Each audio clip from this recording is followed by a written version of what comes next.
Welcome everybody to Year One Racing TV and the second half of the PowerMaxed Racing eSeries season, which kicks off after a 1-week summer break here at the Snetterton 300 circuit in the southeast of the United Kingdom for another 2 races of top quality tin top action. We left the series a couple of weeks ago at the halfway mark after a pair of absolute thrillers around the Oulton Park circuit in the northwest, which has left our championship battle very finely poised as we head into what could prove to be a pivotal couple of rounds of this first ever PowerMaxed Racing eSeries. My name is Andy McEwen, up here in the commentary box, joined as ever by Dan Blake to talk you through all of the action. Dan, it's been a cracking start to the season. The first half of the season has produced everything we hoped it would. Close racing, great action up and down the field, and a really, really close championship battle. Arriving here at Snetterton, really still could go either way, couldn't it? Hello, Andy. Hello, viewers. That's exactly what we wanted to see. We're in the second half of the season, and there really is nothing really between Kieran Harrison and Nicole Foggy. Also, last time out, Oulton Park as well, we saw the first pro winner as well, Dan Harper, taking victory in race 2. And that was one of the other little themes of the season was, would we see a pro win overall? And we got that. And Snetterton is a great circuit for touring car racing, so we are going to be ramping up the intensity once more, I think, on this. Yeah, absolutely. Given the amount of overtaking we saw last time at Oulton Park, a circuit at which it's notoriously difficult to overtake at, I think the Snetterton 300 circuit is going to produce even more action. Let's remind ourselves, though, before we dive into tonight's action, of what happened 2 weeks ago at Oulton Park, because arriving there, Kieran Harrison and Nicole Foggy engaged in this titanic battle to have the championship lead as we headed into our mid-season break. And in race 1, the advantage went just about to Kieran Harrison. He took the overall victory in race number 1. Nicole Foggy was second, and David Baker rounded out the overall podium. Now, Dan Harper won in the pro class in race 1. That was actually 5th place overall. Josh Malin was second in the pro class, and Dave Newsham handed out the top 3, and here we can see the overall result for that race. The top 15 scoring points, of course, so all of those drivers that I mentioned scoring decent championship points. With the top 10 grid reversal, though, it was Jack Sedgwick that had the pole position for race 2. Didn't stay at the front. It was Dan Harper who came through to claim that first overall victory for a pro class driver in the PowerMaxed Racing eSeries. He won the race, he won his class as well, and it was a 1-2 for the pros too, because Josh Malin, who led much of the race before giving the lead away to Dan Harper, or having it taken away from him, more to the point, later on in the race. It ended up being a 2nd place for Malin, with Kieran Harrison 3rd overall, Bobby Thompson taking 3rd place in the pro class. And as we can see here, Bobby was 10th place overall in that 2nd race, rounding out the pro podium. Jack Sedgwick was in the top 5. Nicole Foggy was only down in 6th position, though, with Harrison 3rd. That means that arriving here at Snetterton, it is Harrison that has the edge in the championship. 160 points for Harrison, plays 149 for Nicole Foggy. So 11 points between the two of them, but there are lots of championship points still available throughout the second half of the season. Matthew Turnbull is still mathematically in it, but he really needs to start getting some victories. He has not won a race since the very first round of the championship at Donington Park about 5 or 6 weeks ago. And then there's a big jump back to Jack Sedgwick in 4th, Maxime Ramstein 5th, David Baker actually joint 5th with Maxime, and Josh Malin in 7th position. That group of drivers all covered by just 4 points, so there's going to be a titanic battle, I think, to be best of the rest behind those top 3. Josh Malin, he's the highest placed pro driver in the overall championship. He's also leading the individual pro championship as well on 174 points. Bobby Thompson is 2nd, and despite his overall victory 2 weeks ago, Dan Harper finds himself only 3rd in the points. He really needs to start taking some big points out of Josh Malin today to try and get himself into contention for the pro championship overall. Practice then is coming to a close here at Snetterton. The cars are about to head out onto the circuit for a 15-minute qualifying session. It's a long lap here at Snetterton, so it will take them a while to get up to speed, take them a while to get around and start setting some competitive lap times. But Dan Blake, how important is this qualifying session going to be, do you think? Because this is a place at which you can overtake, but given the competitive nature of the racing, particularly amongst those front drivers, any edge you can get over your competitors, especially if you're fighting for a championship with them, could be really crucial in this session. It's going to be as important as ever. It's a 15-minute session for them to get their laps in. I noticed that Nicole Foggy and Johnny Brandon, the two XVR sim racing teammates, were going out together as well. And that's something we've seen the past couple of weeks. But qualifying really is important as ever around this circuit. And although overtaking may be easier, getting a good place on the grid means you have to do less work when the race gets underway.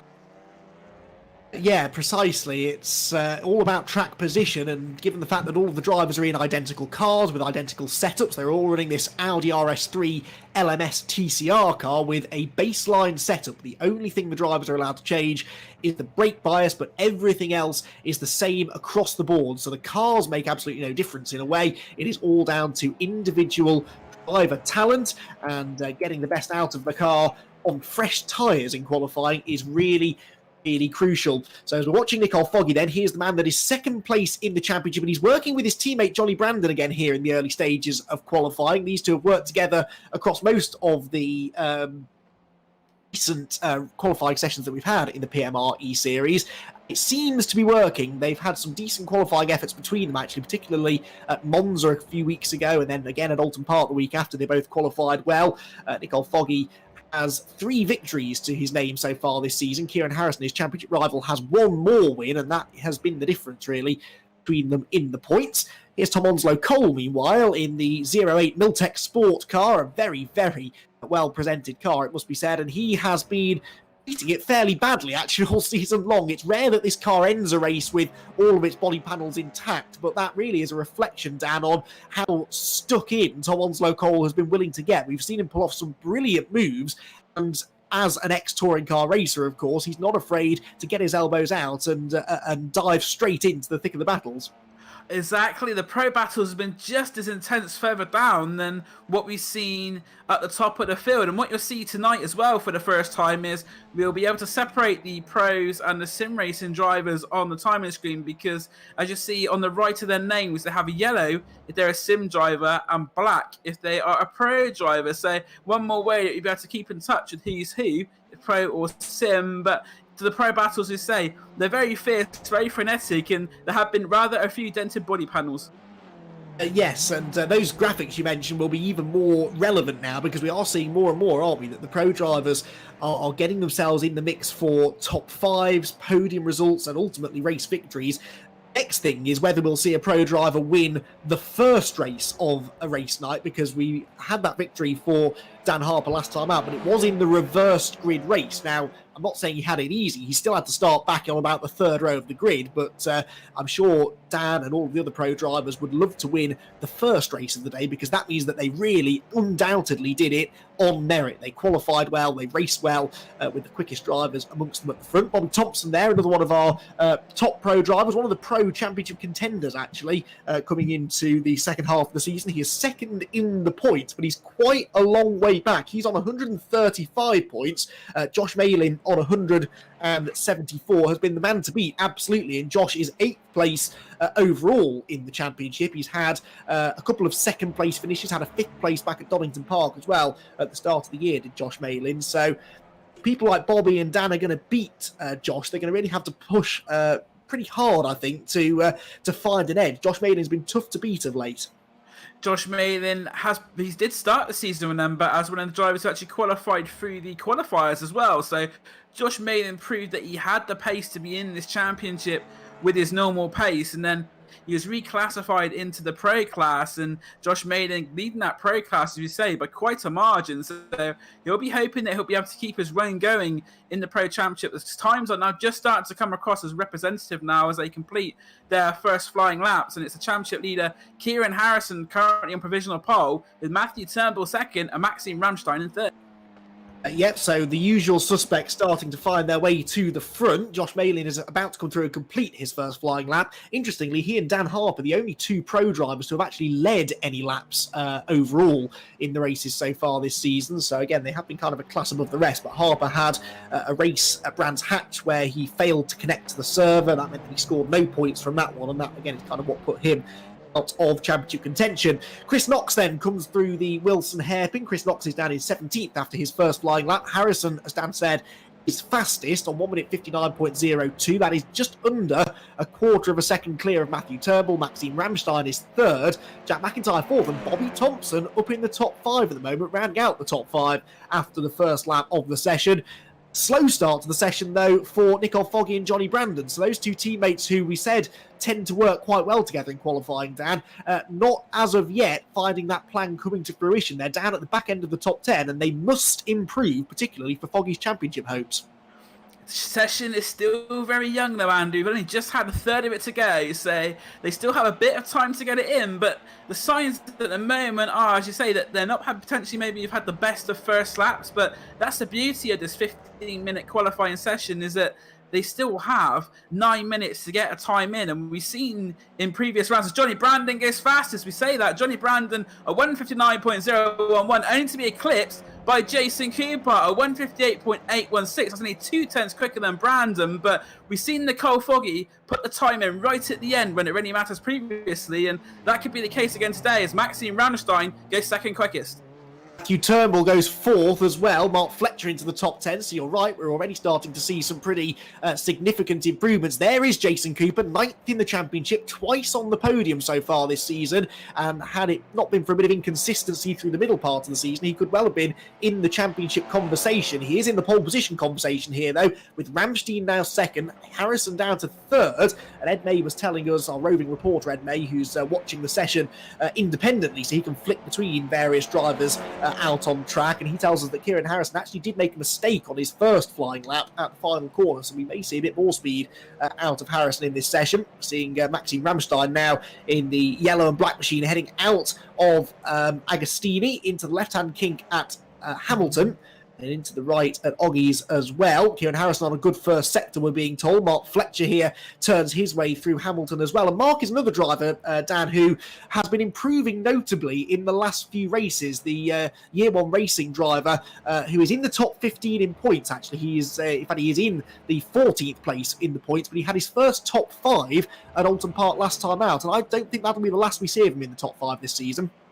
Mark has done really well. I've got to be nice, he's my team boss, but Mark has he hadn't really driven the Audi TCR car at all before going into the championship, but he has gone from strength to strength week to week, and we saw last week that he was right at the front of the field leading laps, and he was very close to taking a victory at Alton Park last week. But Mark Fletcher, drivers say, he's getting stronger and stronger as the season goes on, and that just shows 7th place. But Nicole Foggy goes pole position, a 158.73. Nicole Foggy does it again. We say time and time again, he just manages to find that lap when it matters. He's still got about half the session left to try and hold on to pole position in a previous time. But there we go. Nicole Foggy has been overtaken by Turnbull already. So Turnbull, a very quick lap of 58.682. And these times are changing by the second. Matthew Turnbull, who is third in the championship, and really, of those big 3 drivers, the top 3 drivers in points right now, he's the one with the most work to do. He's quite a long way behind the other 2, Harrison and Foggy, as a result, partly of a connection issue that he had at Silverstone earlier on this year, which, through one reason or another, ended up seeing him getting tipped into the gravel trap and losing a lot of points. So Turnbull with a point to prove, and he is fastest right now by just over a tenth of a second. Now, Dan, this is the longest circuit, really, that we've raced at so far. It's certainly the circuit with the most corners. I would imagine, therefore, it's going to work those front tyres quite hard. So I think we're still going to see the sort of late improvements in this session that we've grown accustomed to seeing, or are the drivers going to have had the best out of their tyres already, do you think?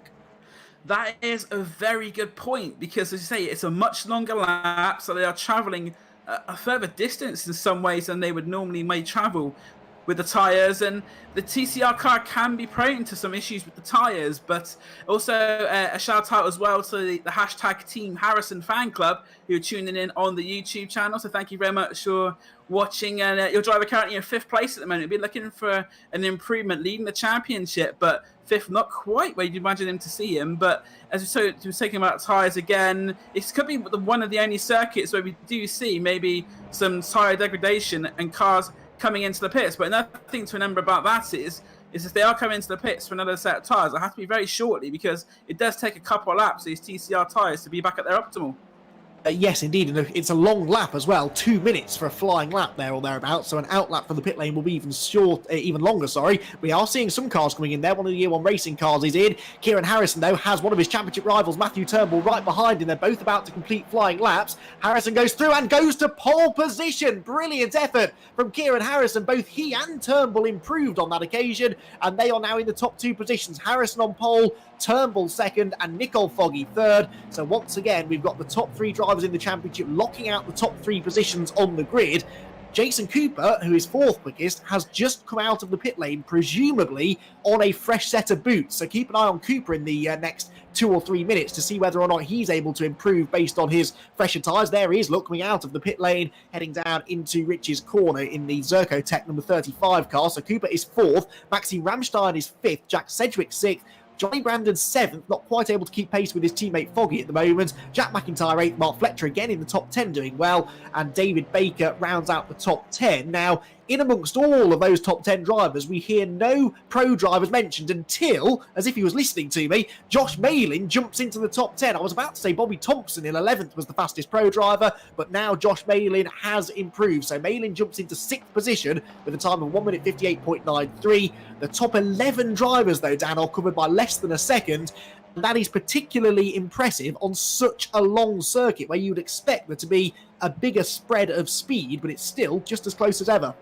And that gap between Maxime Ramstein in 5th and Josh Malin is just 1,000th of a second. So Josh Malin very close to getting into the top 5, but the times are just close as ever. There's about 1.6 separating the top 15 as we look at Dave Newsham going slowly through Palmer as he gets to warm up those tyres for maybe one last attack at a time. And Josh Malin has quite a gap, actually. It's over half a second to Bobby Thompson in the pros, but Nicole Foggy has put in a lap 158.607. It's good enough for an improvement, but not to move up position.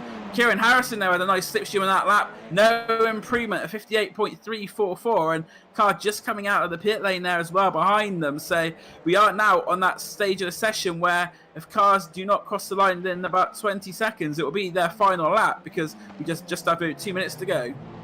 Yeah, Harrison's last lap there was only 1/100th slower than his previous lap though, so he set effectively 2 lap times good enough for pole position. So very, very close to his already good enough for pole position pace. There's the Fast R livery on the side of Freddie Hewitt's car, another very good looking car. We need to give a shout out to Mark Sykes from Next Gen for all of his hard work on majority of the liveries that we see out there on the track, and also an opportunity to remind you of the Fast R competition. If you can predict the fastest race lap across either of the 2 races tonight to the nearest 1,000th of a second, so 3 decimal places, if you can correctly predict it, then you could be, or you will win yourself £10,000 courtesy of Fast On. No one's won it yet. We've been running all season long, but a couple of people have got very, very close, I'm told. So keep an eye on the lap times from qualifying and see whether or not you can use them to your advantage to maybe predict the fastest lap that we have in the races later on. This lap is not going to be an improvement for Freddie Hewitt, though. He's backing off, and I'm not seeing that many people improving their lap times either, but it looks as though Harrison might, Dan, have already done enough for this pole position. Turnbull and Foggy both in the pit lane. And that is a very big point. Turnbull and Foggy in the pits means there will be no improvement. We did see an improvement from Josh Malin to go up into 4th place. So our top pro driver will be lining up on the 2nd row as it currently stands. But the gap between himself and Jason Cooper is just 200th of a second. So Jason Cooper not far behind Josh Malin as we see Freddie Hewitt bouncing over the curb there, going through Murray's corner. And this will be his final flying lap as Maxime Ramstein improves at 158.612. That would demote Josh Malin now down into 5th place. So the OMP car of Maxime Ramstein goes into 4th place, and a few cars putting in lap times. David Baker's put one in there, no improvement. So we did say maybe towards the end of the session, those who didn't get the tyres, there wouldn't be so much improvement, and that's what it's showing. And Jack Sedgwick, though, 158.863, goes into 7th place. So an improvement for Jack Sedgwick as a checker flag now flies. Interesting to see what Jason Cooper can do on those fresh tyres, but he's actually not improving. He's a couple of seconds off his best, and he's now seen the checkered flag as well because the session is over. Mark Fletcher coming out across the start-finish line. No slipstream for Mark. He's all the way down in 12th position at the moment. Can he improve on 159.2? No, he does another 159.2, but he's a few hundredths off his previous best. And yeah, we are seeing fewer and fewer improvements. David Baker, one of those that Dan mentioned, had just come across the line. Don't forget that we've got this huge scrap going on for 4th in the championship, which involves people like Maxime Ramstein, 4th in the session at the moment, Josh Malin, 5th in the session at the moment, David Baker, who's 8th fastest in qualifying. So lots of the drivers that are in the mid part of the top 10 have their own private battle going on to be best of the rest behind Harrison, Turnbull and Foggy, not only in this session, but also in the wider championship.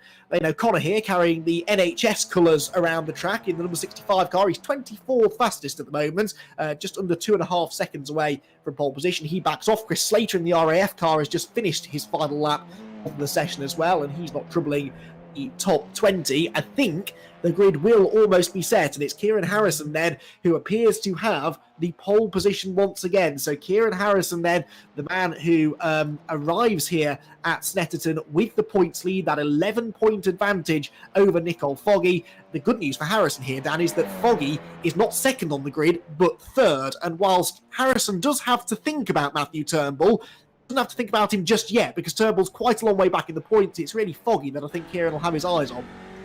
Yeah, Foggy, the nearest competitor, and what would be interesting to see is what happens going into the Wilson hairpin for the first time. And you've got to think that Nicole Foggy will want to try and do all he can to get past Matthew Turnbull at the very least, to give him a clear shot at Harrison as the race goes on. But of course, these Audi TCR cars are not the easiest cars to start, and we've seen that some drivers have better starts than others, so they're going to have to really get the start spot on, because going down to Ritchie's and into the Wilson hairpin, if you lose momentum, you could lose an awful lot of time, because it is one of the longer distances before we get to a heavy braking zone that we come to this season.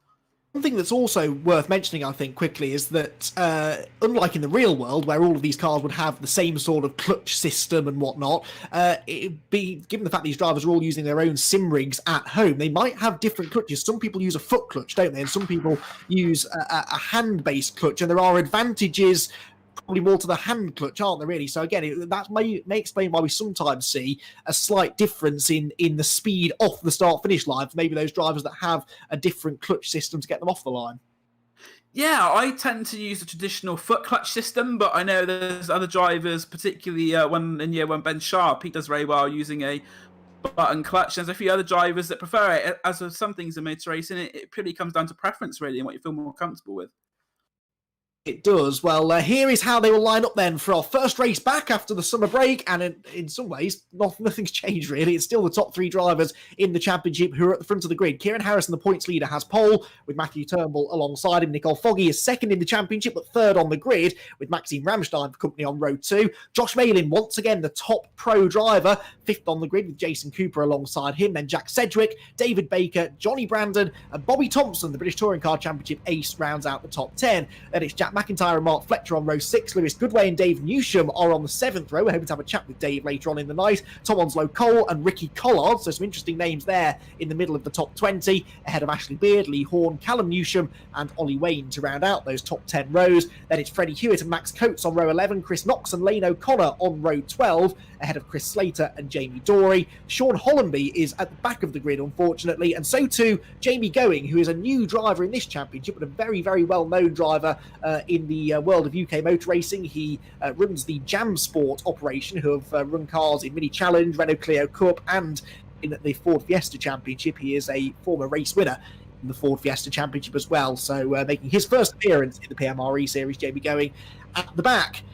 We go then. Stand well back, everyone, because this could get very, very lively indeed. The first race back after the summer break is underway, and a good start is made by Matthew Turnbull from the outside of row number 1. The top 3 in the championship will head towards Rich's corner pretty much together, but it's absolutely together between the top 2. Turnbull on the right, Harrison on the left. Who gets through the first corner first? Harrison's got the inside line, and now we're going to go sharp right into the Wilson hairpin. It's usually a scrum to get to the inside line here, but Turnbull seems happy to take the risk on the outside, tries to carry the momentum off the Wilson hairpin. This could get him the inside line for Palmer's, and you know what? It might just work. They are still door handle to door handle. As for the first time we turn left, let's hope they've got heat into the rear right tyre. They both do, but Turnbull has played that absolutely perfectly. He goes through into the race lead, having started second on the grid. Harrison will try to fight back here into Agostini, though, sees a gap up the inside line. He's late on the brakes. This is very, very good stuff between the top three drivers in the championship, and Nicole Foggy joins in as well, up the inside of Turnbull, who was leading a corner ago, and now he finds himself back down in third place again. Harrison leads, still side by side for second, almost a bit of panel rubbing there between the two of them.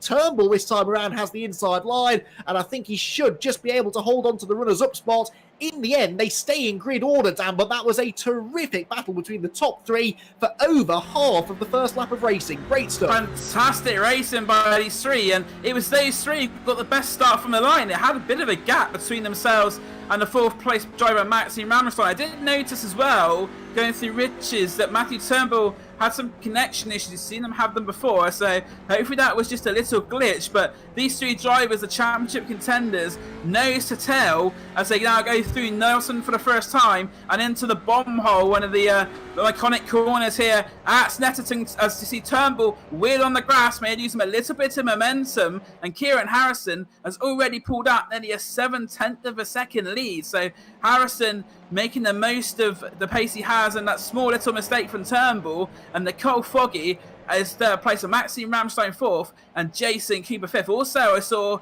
Johnny Brandon losing a lot of time at Wilson. I think he may have been involved in an incident there as well. So Johnny Brandon lost a lot of time, but the top three, as you say, as they were at the start, but not not stable. There was a lot of action going on. As we see, talking about action, Jack Sedgwick trying to make an impression on Josh Malin, and very wide there was Lewis Goodway coming out of Riches.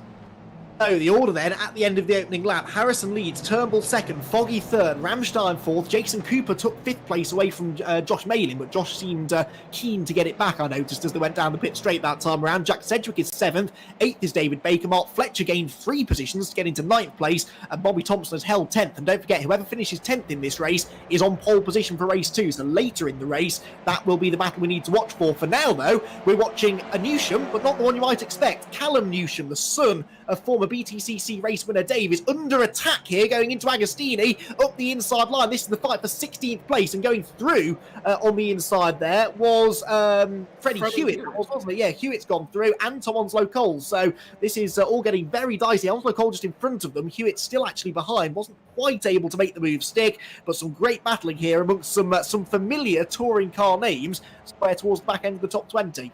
This is just what we're talking about, these pros. They are giving it their all, and Callum Newsham's got to defend very hard from Freddie Hewitt. Max Coates, another one of our pro drivers, got a bit of damage to the side of his NGK car. So Max Coates, a little bit of front-end damage there, so he's had some contact, it looks like, on the first lap. And Johnny Brandon, we say he dropped down a lot. He's down in 26th place. So Johnny Brandon, a big loser on that first lap. And it looks like Jamie Dory in the next-gen car has had enough as well. There he is. He's gone very far out there on the grass, coming out of Nelson. And Jamie Dory is going to drop down to 27th. Yeah, so here's a replay of how he did it. Very easy to do that, isn't it, Dan? You're braking through the left-hander, but then you've got to transition the weight back to the right again, and it's a very bumpy corner too, so it's an easy place to go off. He wasn't the only one, though, look, because Tom Onslow Cole, who has driven through that sequence of track quite a lot over the years, he also got it wrong and went straight on, but that is a common mistake to make at Snetterton, going into that very, very tricky sequence of corners down at Brundle and Nelson. Seeing another replay here of how it all went on down at the left and the right, but that bumpy braking zone has been catching racing drivers out for many a year, and will continue to do so, I think, for quite some time. So Chris Knox then here, recovering after his moment, is now right behind the next-gen car again as we check back in with the top 10 drivers. Still no change in the order here, but we're watching Josh Malin in the white and red DMS Technologies car, trying to find a way past the Zercotech entry of Jason Cooper, and Jason Cooper has gained that position off the line, but now we're seeing, Dan, it's kind of stalemate, isn't it? They're all capable of running more or less the same lap times, so where, if you're Josh Malin, do you try and make this move to get back into the top 5? Oh, that's a tough question. I think Brundle, if you get close enough, you've got the long straight, so Brundle is a good overtaking opportunity. Also, if you're really brave, going through Murray's. What I have noticed, though, is that Kieran Harrison seems to have some real pace. The gap is extended to 1.3 seconds. So Kieran Harrison almost at the point now where he's going to be breaking the slipstream for Turnbull and Foggy, and Josh Malin there sticking behind Jason Cooper. And I've actually made the same mistake that we saw Jamie Dory make where in my Hyundai Coupe, where got loose going through Brundle and I actually grazed the barrier on the left-hand side going into Nelson. So it is a very tricky corner to make, and the mistakes happen there in the real world just as much as on the sim. As we see Dave Newsham, who is currently 3rd place in our pros, he is just ahead of Lewis Goodway and he's got a second to catch up to Bobby Thompson. So Dave Newsham, we've seen him have numerous podium positions in the pro class this season, and he's looking at the moment like he's on course for another one, because the car behind him in the pros is Ricky Collard, and he is about 3.5 seconds behind Dave Newsham on track. Yeah, indeed. Through Riches they go then. Dave Newsham running in that 11th position. He's 1.2 seconds behind Bobby Thompson, and that's the fight for pole position in race number 2. It's also the fight for 2nd place in the pro class within this race, so that is worth some significant points. Where is Dan Harper? That is the other question that I have, because I haven't seen Dan Harper. In fact, I don't think he's here with us racing tonight, is he? So Dan Harper is definitely going to lose some more ground in the Pro Championship in that case, and that means that this is a really significant race now for Malin and Thompson. And Josh Malin was involved in some action up front there. Jason Cooper is off wide. Jason Cooper has been, I think, forced out wide there, given the fact he's got some rear end damage, and he's fallen down all the way to 9th place now. Here's what happened. He was side by side going into... he was going into 4th place then, wasn't he? So that's Maxime Ramstein. He went round the outside of him. Ramstein gets into the back of him. But looked like he tried to turn into the apex there, but Maxime was having none of it, and unfortunately, it is the 35 car that comes off worse. Yeah, bit of contact there. See, going into Agostini. Just like Maxime Ramstein just couldn't quite get the car on the brakes enough. As we now see, it looked like it was a slowdown from Ramstein. In fact, come back to that, Graham. So Ramstein looks like he had a slowdown, and then he tried to brake later to get that place back, and Jason Cooper was the unfortunate victim of a little nudge, but I think that slowdown there for Ramstein probably saw a bit of red mist from him. No, well, what happened actually, I caught it just as I stopped talking. Josh Malin got into the back of Ramstein, which pushed him into Cooper, so I'm not sure we need to lay all of the blame at the door of Maxime Ramstein there. I think it was basically 3 cars into 1, and it just did not go. What it's done to the order, though, is it's put Josh Malin into 4th. He got past the pair of them after that, so there may be some discussion if he was the one that triggered it all off. Maxime Ramstein down to 5th. Jack Sedgwick, David Baker and Mark Fletcher also got past Jason Cooper. So Cooper's dropped down to 9th now, and Bobby Thompson is with them in 10th, side by side up the road there, look, and that is Ramstein losing out again. Jack Sedgwick is up the inside through Rich's corner. This could back everybody up, and they're heading into one of the best overtaking opportunities, but one of the tightest parts of this Snetterton 300 circuit. The right-hander at the Wilson hairpin. Sedgwick on the inside, slides a bit wide. Ramstein desperately wants to get back in line. He's got damage to the front and back of his car, remember, as well, so it might not be handling quite right. He does well to just lose 1 position. Sedgwick then up into the top 5. Ramstein down to 6th. This group of cars is getting longer, and what it's allowing, Dan, is for Dave Newsham and Lewis Goodway to close in. If they can get into the top 10, they'll be at the front of the grid for race 2. And given we've already seen some contact in that pack, the probability is we may see some more by the end. So Newsham and Goodway 11th and 12th are looking in quite a good positions at the back of this pack, and there is a potential for some further mischief. If we're talking about mischief, Nicole Foggy is putting a lot of pressure on Matthew Turnbull at the moment, but they have dropped back over 1.5 seconds behind Kieran Harrison, and Nicole Foggy being quite patient at the moment. He's behind Matthew Turnbull. They've got quite a big gap though, due to the incident we saw earlier on with the Josh Malin and the cars of Cooper and Ramstein. That's a 3.5 second gap back now. So the top, as Matthew Turnbull has another one of those internet glitches as well. So Matthew Turnbull's connection still having a few little issues, but at the moment it hasn't caused him a problem. But we've seen in previous rounds that has cost him a lot of points.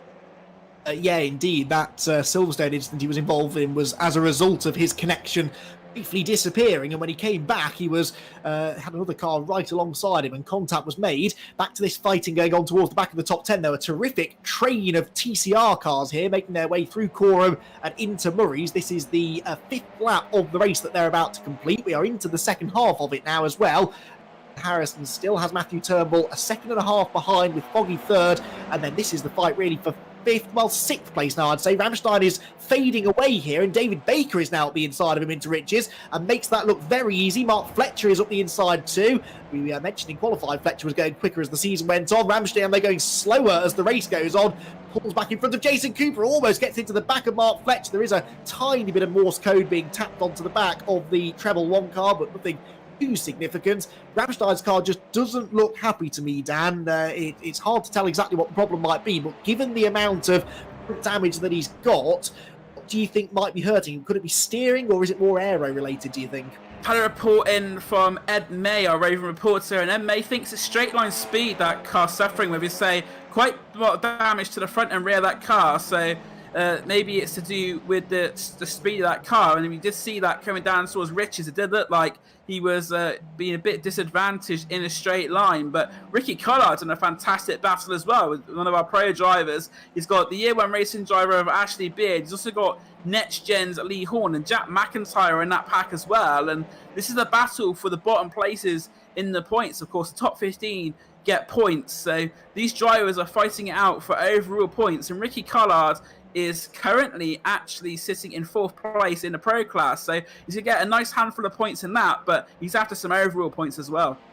Yeah, I'm pretty sure that would be his best pro finish as well. Of course, Ricky's not been with us all season, but he's always been quick, but another driver that seems to attract trouble. But today, so far, he is staying out of it, and he is running well, as you said, in 13th. This is the next group behind that sort of 5th, 6th place battle we've been focusing on. Chris Slater here still racing away as well, a bit further down the order. This is 25th place. He's got Sean Hollenby in front of him, though, and Sean Hollenby, the man behind the AMD tuning team in the British Touring Car Championship, and other series as well. Car number 99 runs a bit wide though, and Chris Slater will in the end make a pretty easy pass for 24th place. Behind them is Tom Onslow Cole, about 46 seconds behind. He served a stop-go penalty earlier on, and then Freddie Hewitt, who's also been in the lane. So a couple of drivers right at the back who have been in trouble. Max Coates here has been in a different kind of trouble. Again, that car now sporting its much more familiar deranged front bodywork. Another driver that just seems to attract other cars where he'd much rather they left him alone. He's at the back end of the top 20 now, but just set a personal best lap time, about 4/10 quicker than Ollie Waned in front of him, so he might yet improve and get 19th place. Then, Dan, the next driver in front of them, Johnny Brandon, 18th place. Now, I didn't know he didn't qualify all that well, and I know he had some issues at the start of the race, but I expected him to make a little bit more progress up the field than he has. He's still tucked down in 18th place at the moment. Johnny Brandon was 26th at one point, so he is making positions slowly but surely, and he's got a big pack in front of him of Collard, Beard, McIntyre, Horn and Newsham, but he's 4.5 seconds back, and we've only got about 6.5 minutes to go, so it definitely is a race to forget for Johnny Brandon in the XVR car, and I think probably Wilson Hairpin on the first lap will be his nemesis in this one, but you never know, with what's going on ahead of him, he may catch up, and that will be good for Johnny Brandon if he can get into the points. But at the moment, it's looking quite unlikely as we see Lewis Goodway now going into Brundle, in towards Nelson, and they're battling hard in front of him. And that's that battle with Thompson, Cooper, Ramstein, Fletcher, and Baker. So the battle for 6th on back is starting to get some more drivers involved, because Lewis Goodway and Dave Newsham are very nearly on the back of that train. But at the front again, Kieran Harrison has kept a stable lead. He's got a 1.6 second lead over Matthew Turnbull, but Nicole Foggy very close to the back of Matthew Turnbull. Looks to make a move there, shows in the nose, not going to make the move, but I think he's just trying to unsettle Matthew Turnbull a little bit, and the move could come here, maybe into Wilson. Here we go then, up the inside into the hairpin is an option. The attitude from Nicole Foggy looks like he's trying to make a move. He goes to the outside, he's too deep on the brakes though. Some good speed off the corner and recover some of the lost time, but I was about to make the point that they've been matching 10th for 10th the lap times of Kieran Harrison until the end of that previous lap, which told me that all of a sudden they'd stopped working together and they'd started fighting amongst themselves. They realised they weren't catching the leader, so they may as well now settle it between themselves for 2nd place. And yeah, Nicole Foggy looks the quicker of the two, but part of that might be because he's benefiting from that slipstream down the long straights here at the Snetterton 300 circuit. There's the fight then for 4th. Jack Sedgwick has caught Josh Malin, so Malin has 4th, but Sedgwick might yet be able to wrestle it away from him before the end of the race. David Baker still 6th, then Mark Fletcher 7th, then Ramstein has faded to 8th, Jason Cooper's fallen to 9th. Bobby Thompson's still 10th, but we were following Lewis Goodway a moment ago, and significantly, he's overtaken Dave Newsham somewhere in the last lap or so. So Lewis Goodway is into 11th. He's on the outside looking in as far as that pole position for race 2. But if he can catch and pass Bobby Thompson, or indeed any of the drivers in front of him, he could get himself that pole position for race 2. So there's Goodway. He's pulling away from Dave Newsham. He's already over a second clear of Dave. So Lewis Goodway, he lapping quicker than Thompson? No, not really. The gap's staying pretty much as it is. What he's hoping for is that the cars in front will start tripping over each other again and allow him to catch. And as we both kind of alluded to so far in this race, Dan, I think there's every chance that might happen. You've also got the cars ahead of Cooper and Ramstein who carrying damage. Maxi Ramstein on the front and the rear. And we also saw Jason Cooper get that rather hefty knock going into Agostini. So those cars may be a little bit compromised compared to Goodway behind and Thompson. So that'd be also something to watch out for. See if Bobby Thompson can get past Jason Cooper. As we see, they've got that Jason Cooper car, the Zerkotech one, does have a bit of rear damage from the tap from Ramstein, and the damage in the TCR is quite noticeable, and you do lose a few tenths of a second. So although we only have 3.5 minutes to go, the car of Goodway is only about 1.5 seconds behind Bobby Thompson, so it's not all quite over. But Bobby Thompson would want to hold on to that 10th place, because as you say, Andy, the carrot at the end of that is a reverse grid pole position for our second race. And that would be a tasty grid for race 2, because we know that Cooper has speed that is better than 9th place, because he was running up in the top 5 earlier on. So if you put him on the front row, there is a chance that he could go and get his first victory of the year maybe, but Bobby Thompson would love to become the second pro victor of the season as well. So yeah, that could be an interesting plot line moving into race 2. This particular plot line, though, has not ended yet. Nicole Foggy had faded back to about 6 or 7 tenths behind Turnbull half a lap ago. Close back in again now, though. Do you think that might have been out of design, just to try and give the tyres a breather? We've mentioned a few times, haven't we, Dan, that saving tyres around this place is not easy to do, but if you can just have a bit of extra tyre life in your pocket in the last couple of laps, that could be hugely beneficial. Is that what you think Foggy's been doing here? Potentially. We were saying in qualifying about tyres, and this race is just 5 minutes longer than that qualifying session, and it's worth noting we did see cars go into the pits during qualifying to try and get that performance gain. So I think especially around a long circuit like Snetterton, that tyre degradation may play a part in it, and Nicole Foggy will have about 2 laps to go. I think it'll be 2 laps to go when they cross the line this time. So if Nicole Foggy has been saving tyres, very soon he's going to have to show his hand and try and have another go at Matthew Turnbull. We saw him quite vociferously trying to get past going through Riches and then into Wilson round the outside, and time is running out for Nicole Foggy, and he knows that Kieran Harrison is winning the race, and he can see him edging closer and further away, not just in this race but also in the championship.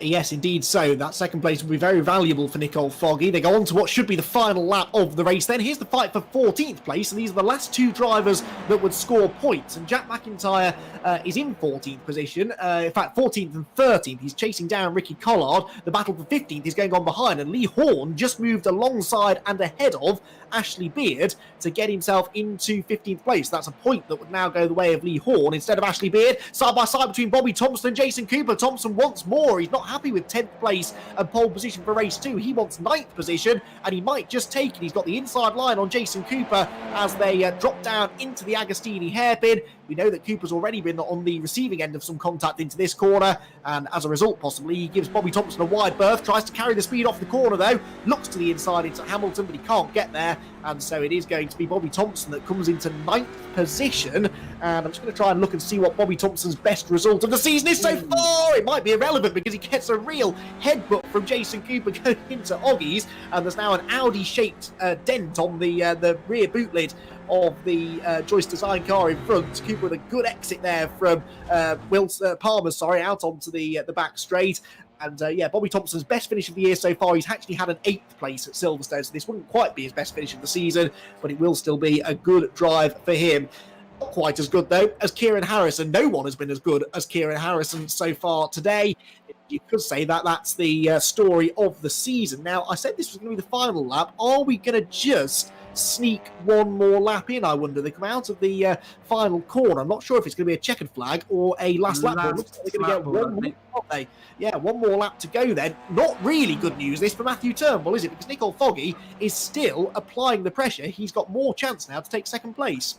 he's got that one last opportunity. He did drop back a bit further because he was about a quarter of a second behind and a wheel on the grass. Nicole Foggy really is trying his utmost, but I think it's going to have to be a potential maybe into Agostini or into Brundle, as we were talking about earlier. This is the last lap, so Nicole Foggy maybe can be prepared to take maybe a little bit more of a risk because he's got a 5-second gap back to Josh Malin. So if he thinks he can get past a bit of a lunge, then he could do that. But Nicole Foggy, I don't think will do that. He'll only do it if he knows he's got the opportunity. But Nicole Fogg, Turnbull's car blinking in and out again. That's not the first time we've seen that tonight. But Nicole Foggy he's really got 2 or 3 opportunities, but he could maybe make a move here into Oggies, potentially. He goes to go down the inside of Oggies, and I don't think Turnbull expecting it. A bit of contact between the two there.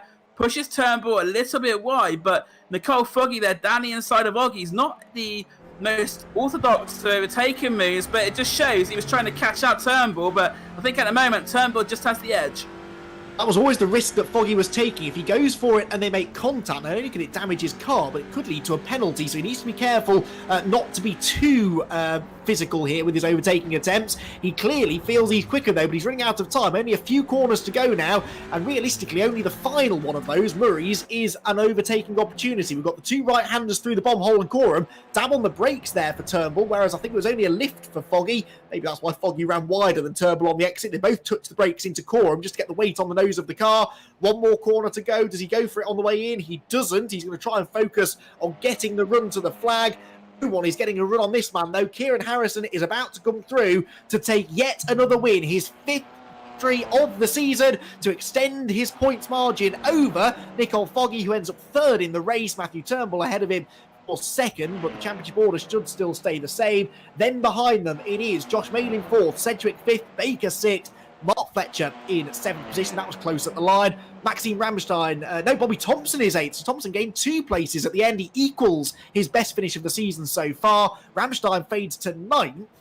Cooper 10th. Now, I'd be interested to see what happened to Maxime Ramstein, because cynical part of me is thinking, I wonder if he maybe didn't make life too difficult for Bobby Thompson, knowing that 9th place would be the front row of the grid for race 2, whereas 8th would be the inside of row number 2. I wonder if maybe there was some tactics going on there for Maxime Ramstein. We see it in the real world where we have reversed grid races. Well, that's carried over to here as well. We're going to see a replay here, Dan, of what happened.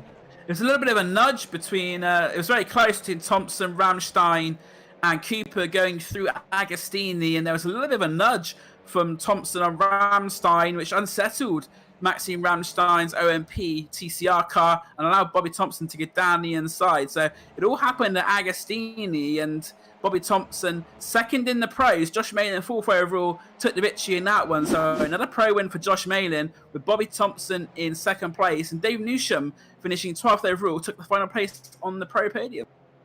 Right, there you go then. So it wasn't tactics from Ramstein, it was contact in the end from Bobby Thompson.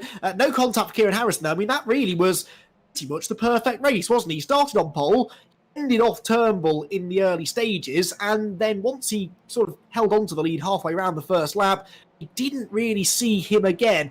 That first lap battle, therefore, was particularly significant. He knew that if he let Turnbull through, then his race would have had a very, very different look to it. But as it was, he was able to fend off Turnbull and had really the rest of the 20 minutes to enjoy himself out on track with no real company.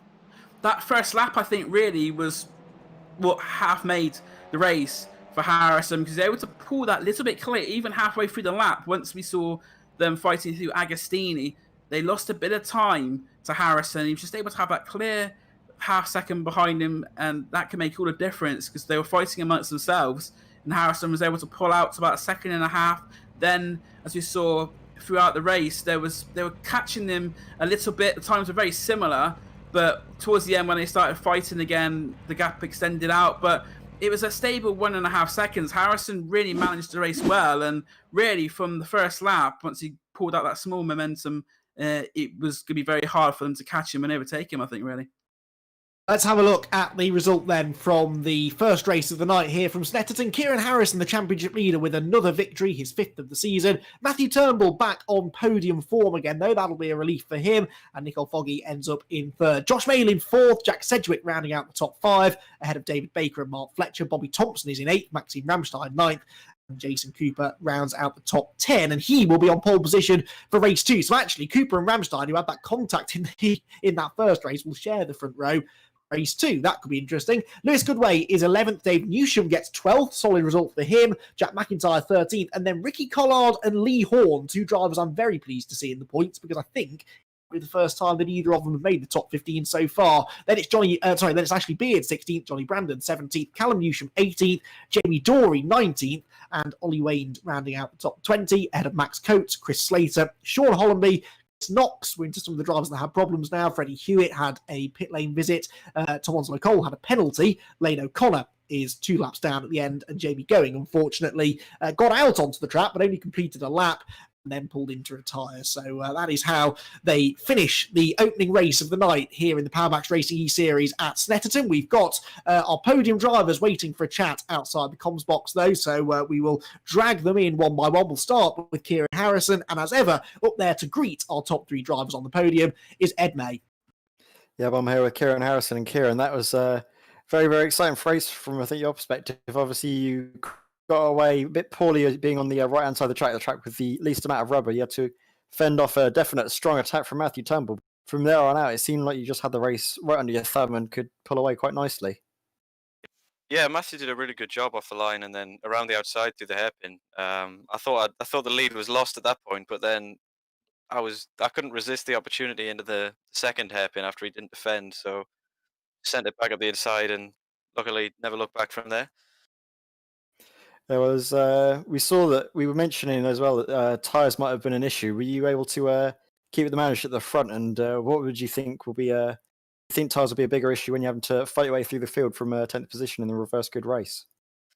I think definitely it'll be more of an issue in the second race. For me in that race, it wasn't too bad. After a little bit of fighting from the 2 behind, I broke the toe, so I could sort of look after the tyres and maintain the gap. So my tyres were fine that race, but I imagine with fighting and pushing as hard as possible in the reverse grid, it'll be a bit worse.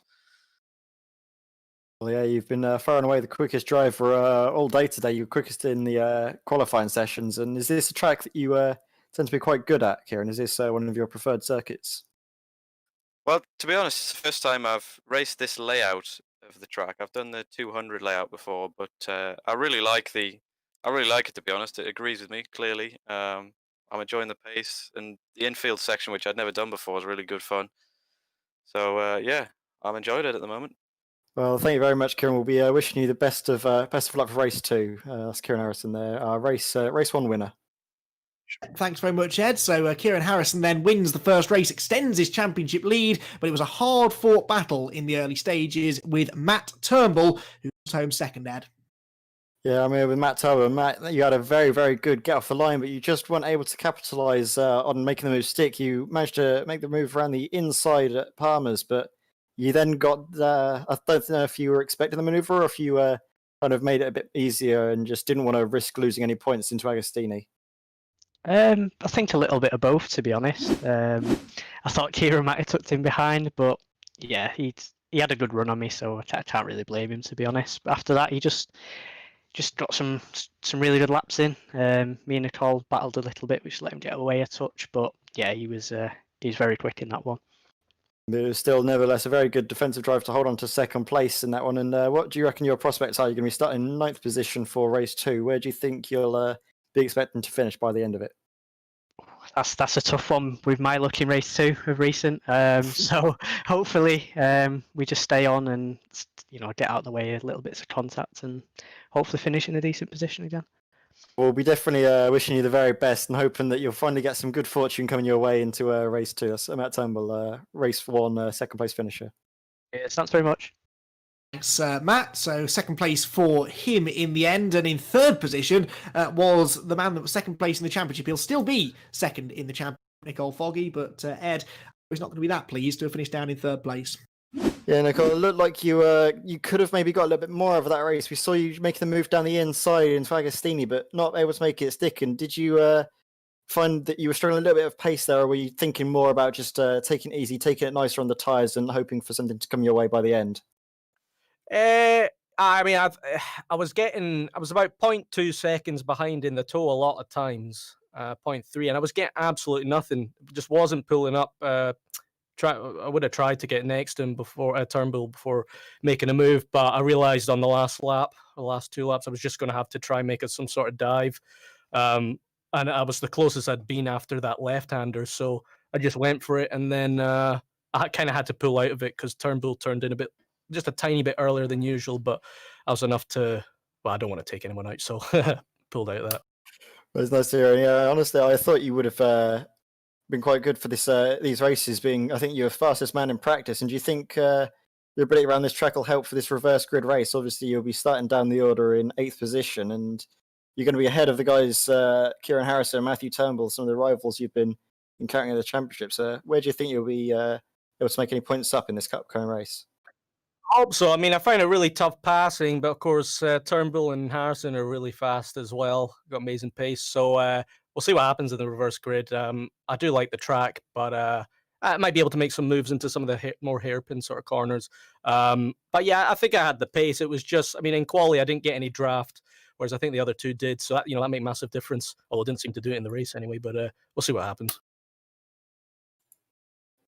Yeah, well, thank you very much, Nicole, and we'll be wishing you the best of luck for race 2. So thank you very much, Nicole. All right, thanks very much. Take care. Nicole Foggy then gets 3rd place, and in 4th position, the last person that we'll have a chat to before we go to a very quick break was our pro Victor, and Ed May once again has Josh Malin to chat to on the top step of the pro podium. Yeah, I'm with Josh Malin, and that was a very, very good race. It seemed a little bit exciting at the start, but then from then on out, once you managed to get that 4th position, it seemed to be a little bit more of a smooth running. We didn't actually get much airtime with you on the broadcast, so apologies about that, Josh, but still a very, very good result for you. Yeah, no, not to worry. It's not all about broadcast time, but yeah, no, it was a good race. I'd like to apologise to Maxime. There might have been a push to pass there. I went for a gap, disappeared. So that was a major screw up on my behalf. I do apologise. But yeah, no, other than that, it was a really good race fighting off Jack Sedgwick. So yeah, more of the same in race 2. Obviously, yeah, you are one of the pro drivers. I believe you've raced here quite a few times in your real life racing exploits. And how have you found in the sim compared to real life this circuit? I find the track in iRacing especially is very good.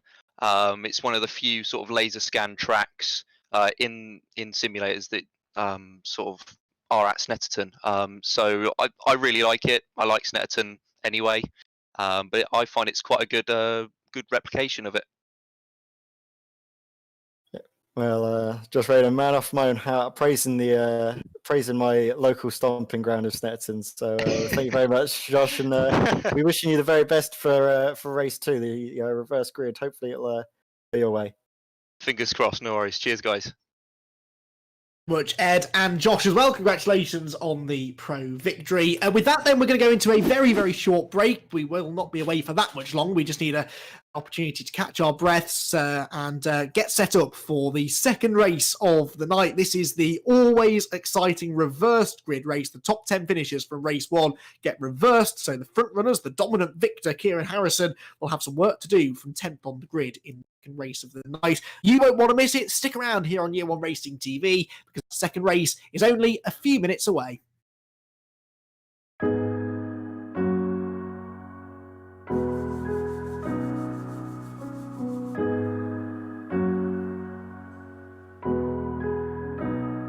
Welcome to the PMR workshops here in Warwickshire, home of Sterling Insurance with PowerMaxed Racing. The guys right now, as you can see behind us, are just finishing off all the mechanical build of the cars, so they'll be ready later this afternoon. There's 10 of us that work on the cars full time, which rises to about 30 over a race weekend. What a lot of people don't realise is that motorsport is a lifestyle, it's not a 9 to 5 job. We don't come in at 8 o'clock in the morning and go home at 5 o'clock at night. A lot of the time we're here till midnight making sure those cars are ready. And if on a Wednesday night when the cars need to be built, if they're not ready, if we have to stay here till 4 o'clock in the morning, we'll be here till 4 o'clock in the morning.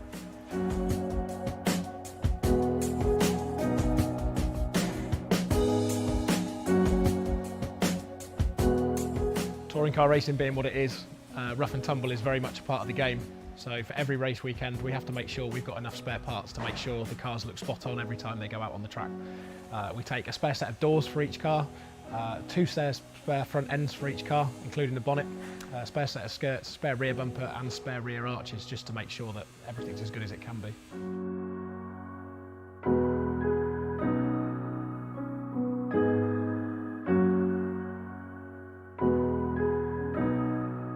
We operate what we call a lifing system on all of our components. So every single component on the car has a serial number on it. We have a computer system that logs that to make sure that everything from brake discs, drive shafts, basically everything on the car. We know exactly how many hours work it's done, exactly how many kilometers it's done, and when and where it was used.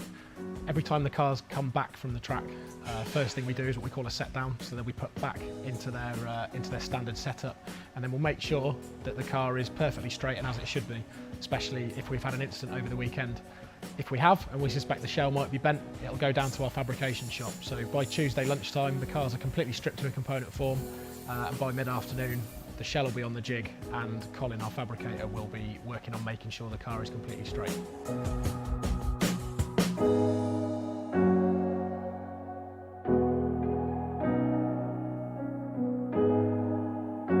One of the most important tools in our arsenal is our damper dyno.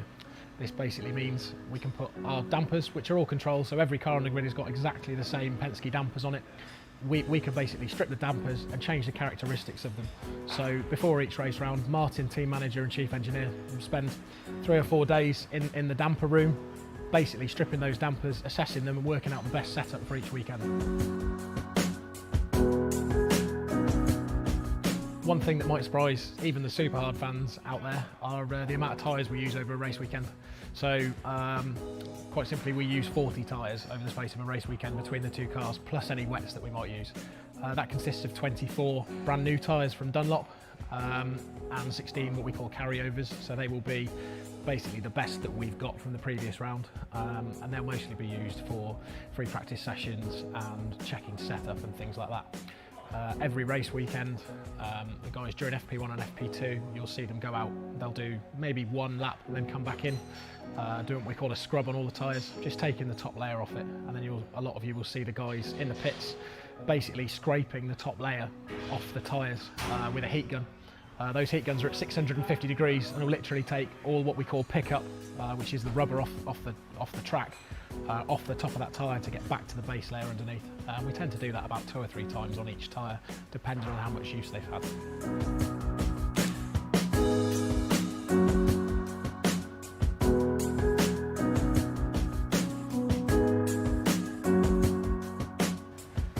We've now got a 5-week break between Alton Park and Snetterton. None of us really get a break during that time. It's used more of a time for development, so things that we've been working on through the year, looking at data that we've had throughout the year, and we'll use that to look at how we can improve the cars for the rest of the season. It's been a good year so far. There's been some ups, some downs, but generally it's been pretty positive, and we're looking forward to seeing what the rest of the year is going to bring.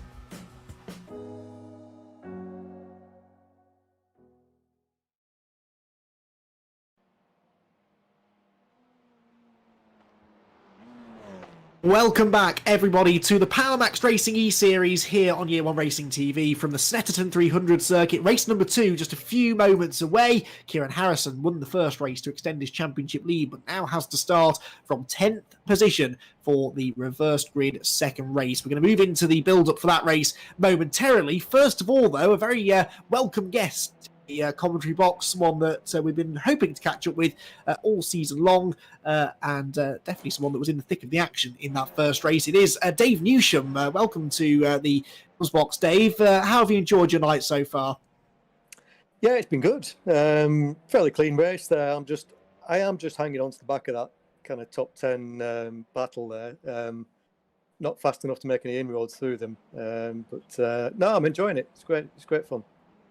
You've sort of quietly been going out about your business and definitely getting more consistent, I think, as the season goes on. You've had 4 pro class podiums.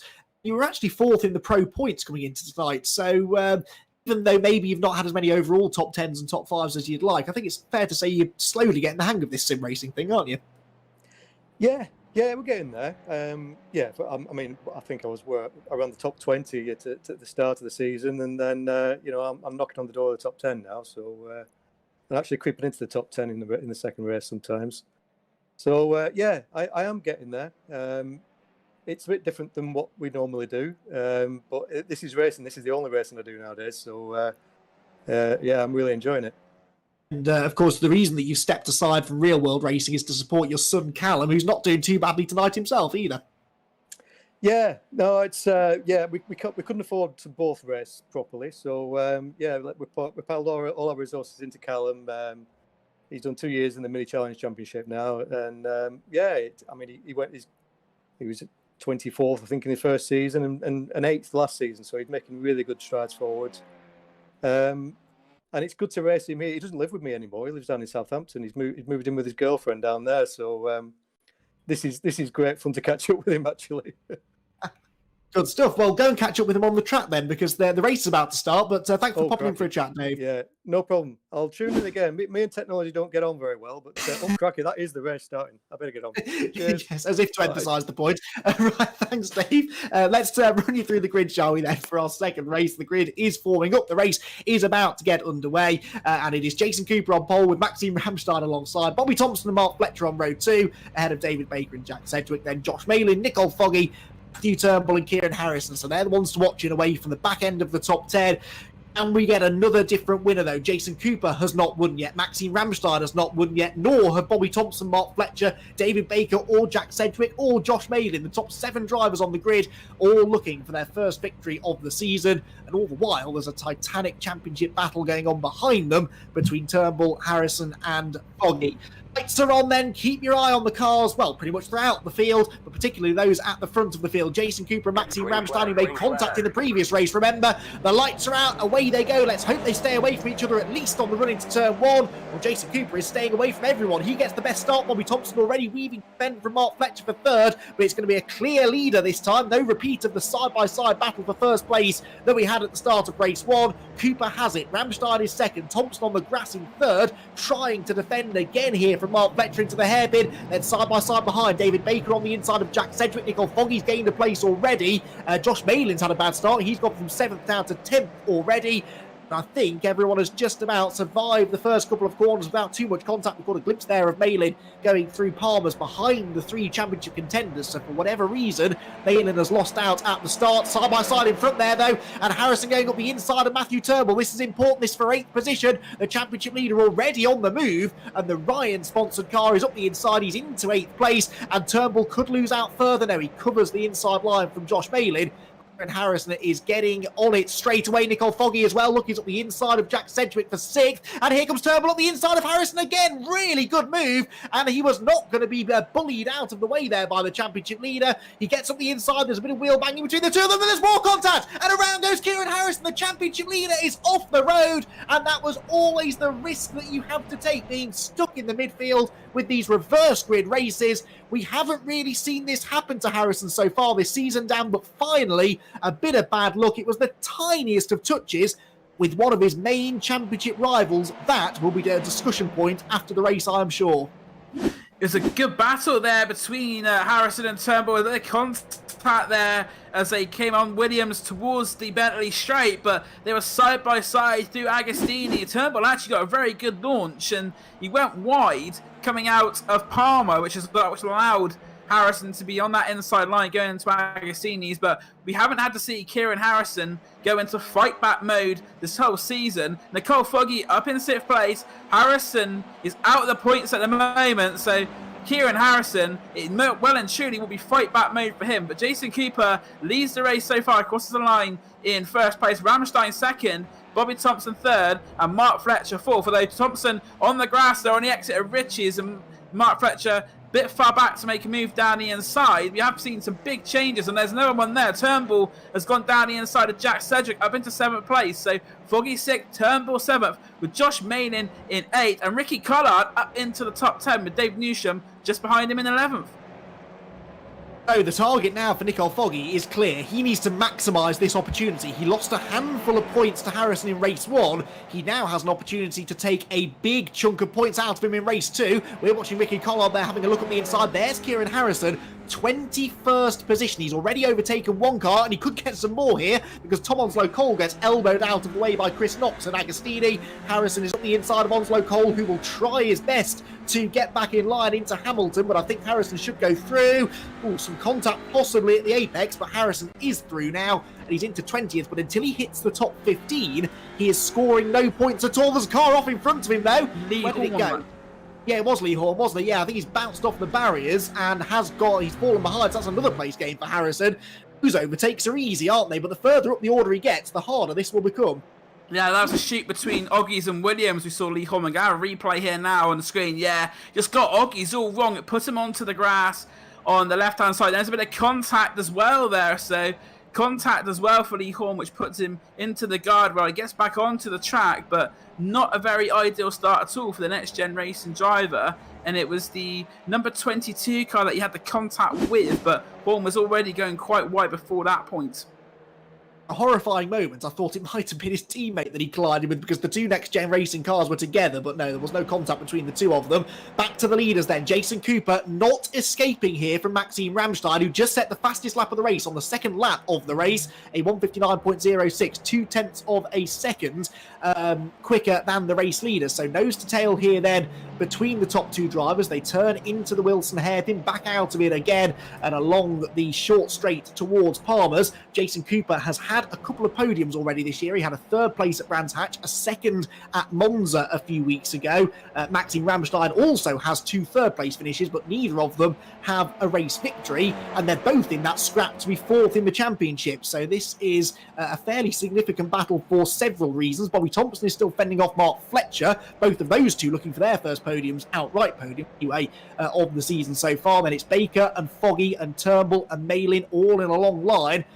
Foggy right on the tail of David Baker, and if he clears Baker quickly, he could catch the cars fighting for podium places in front of him. There they go. David Baker in the number 6 Fuchs car, the Joyce Design number 44 of Nicole Foggy behind. Gets a really good result here. He could take the championship lead away from Kieran Harrison, but right now, Dan, he's not finding it all that easy to get past David Baker.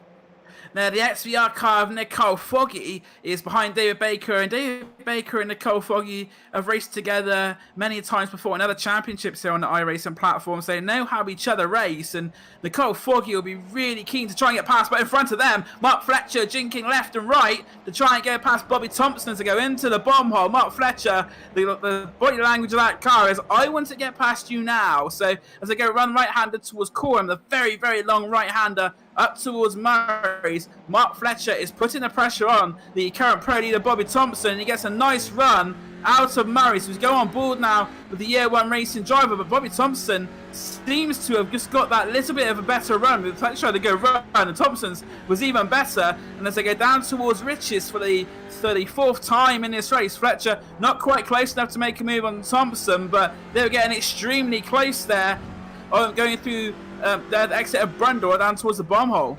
Nicole Foggy, though, is now the next man behind. He's overtaken David Baker through the first corner. Next time we see an external shot, we should see that. Nicole Foggy is now into the top 5. There he is. He's trying to finish the move, though. David Baker fighting back into Palmer's. This is big stuff here for one of the championship challengers, Nicole Foggy, and also Matthew Turnbull, who's right behind these two as well. He could do with some points out of this race. Nicole Foggy just can't get to the inside. Now he clears David Baker. Had to really fight for that, but went round the outside through Palmer's. He's sideways into Agostini. Maybe got a bit of dirt on his tyres from running offline at the previous corner, but he's into the top 5 now. A few more points available here if he can catch Bobby Thompson and Mark Fletcher, and given the fact that they're fighting so hard, Dan, I think he could get there, and he should be a little bit quicker. The further up the order he gets now within the top 10, starting to go up against drivers that finished further back in the previous race, so he's definitely got the pace here to get on the podium, I reckon.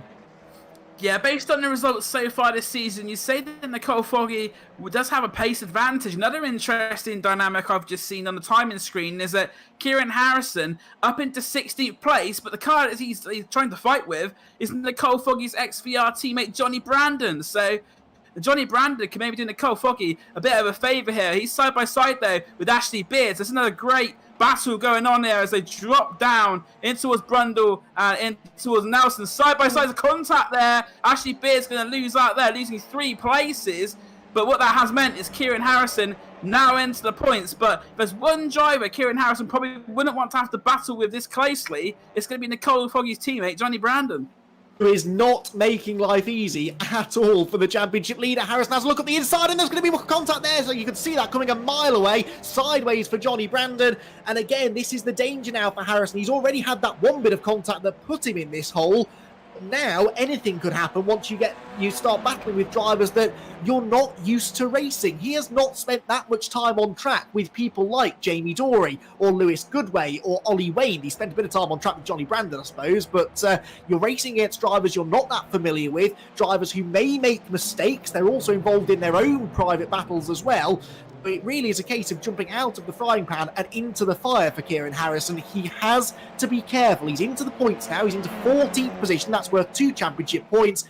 Better to bag those 2 points, maybe, than to get involved in someone else's accident and lose even more. Back to the top 10 runners again now, though. The leader's still in the same order. Maxime Ramstein has the fastest lap once again. Jason Cooper, though, set it on the previous lap, so they're trading lap times right now. 1.8 seconds up on Bobby Thompson in 3rd. Mark Fletcher still with him in 4th. And 5th place for Nicole Foggy, who is starting to catch them now. Foggy is getting away from Baker. He's catching the 3rd and 4th place drivers. This is Josh Malin, meanwhile, in 8th position. He is the second highest placed pro driver in the race at the moment, behind Bobby Thompson, of course, and he's involved in a real tussle there with Matthew Turnbull and Jack Sedgwick. Back to the leaders, nose to tail once again as they come through towards the end of lap number 5.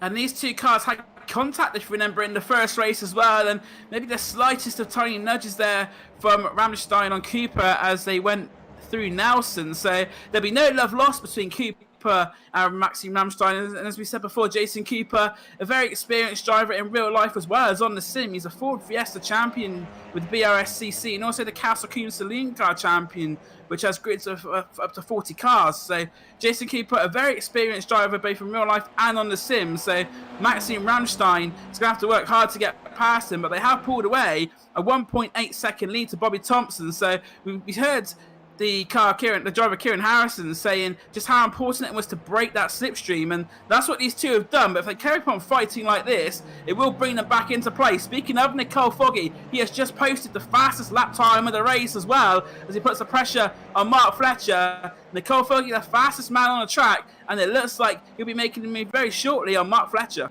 The way he's pulled away from Matthew Turnbull, that's a 1.4 second lead now, because Turnbull's come past David Baker, but they were nose to tail, those 3 drivers, a lap or so ago. So Nicole Foggy is really pushing. He's with Fletcher now and immediately looks to the inside. Fletcher moves across in the braking zone to cover, and the one racing driver hangs on to 4th for the time being. They're not lapping that much slower than the lead 2 either. So yeah, Nicole Foggy, it's still about half the race to go, might even be getting a whiff of a result that's even better than 3rd place at the moment. He's in 5th now. He's on the tail of the 3rd and 4th place drivers, Bobby Thompson and Mark Fletcher respectively, but they're only a second or so behind the leaders, and they're gaining rapidly on Ramstein. Maxime Ramstein has just been off the track, I think, because he's lost a lot of time. There he is, slow onto the back straight, and all of a sudden Bobby Thompson is in the slipstream, only about 0.6 of a second back.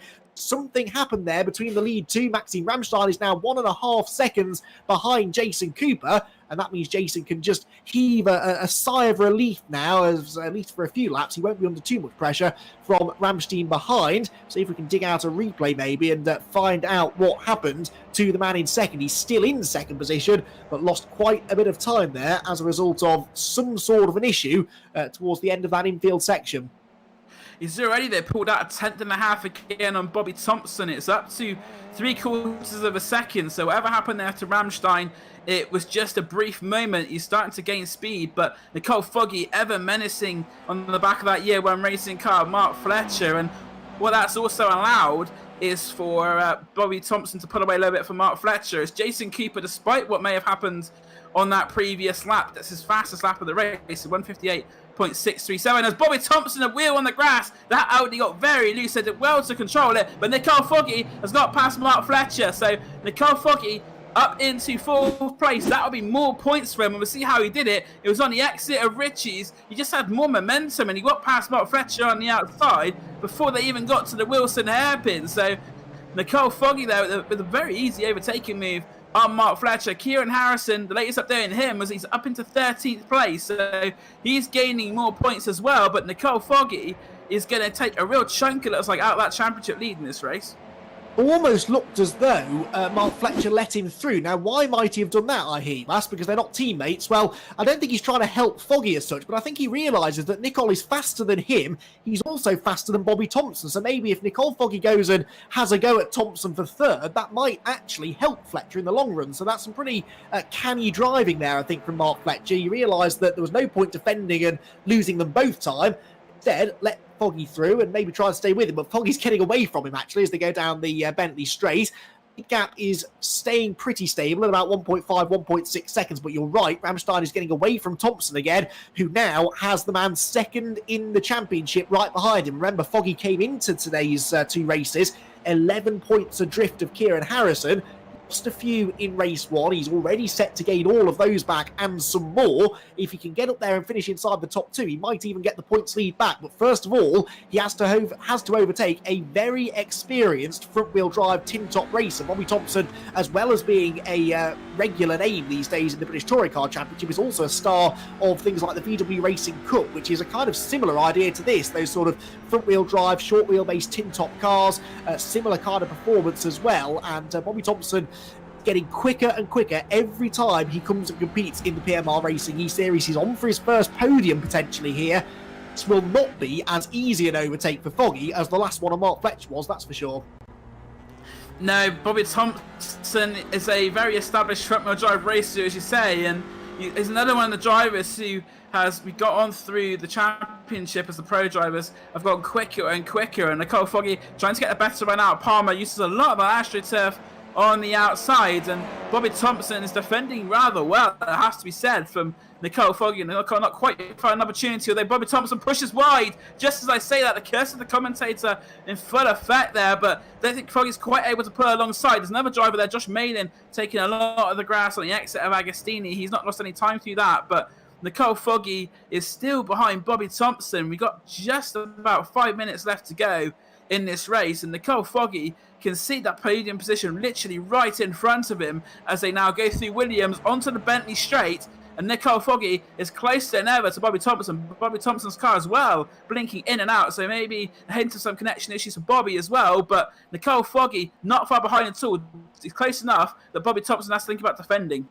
Well, does more than think about it. He drives very defensively into Brundle. This is backing Foggy up into trouble, though, isn't it? Because Mark Fletcher is catching back up, and then it's only a second or so back to Matthew Turnbull and David Baker behind. So this could become a five-way scrap before too much longer. Foggy's in a tricky position here because he wants to get through, but the more aggressive he is in his attack, the more aggressive Thompson will get in his defence, and the more that will hold them all up. Gets very close to the back of the Bobby Thompson machine through the final corner. Almost too close, though. That lost him momentum, Nicole Foggy, off the final turn, and I don't think he's going to be close enough to have a go into Riches now. Through we go again then, onto another lap, into the final quarter of the race now. Jason Cooper has a 1.4 second cushion over Maxime Ramstein. Ramstein is taking a few hundredths of a second a lap out of him, but not that much. Further back, Dave Newsham has been caught and overhauled by Kieran Harrison. So Harrison is into 12th position now.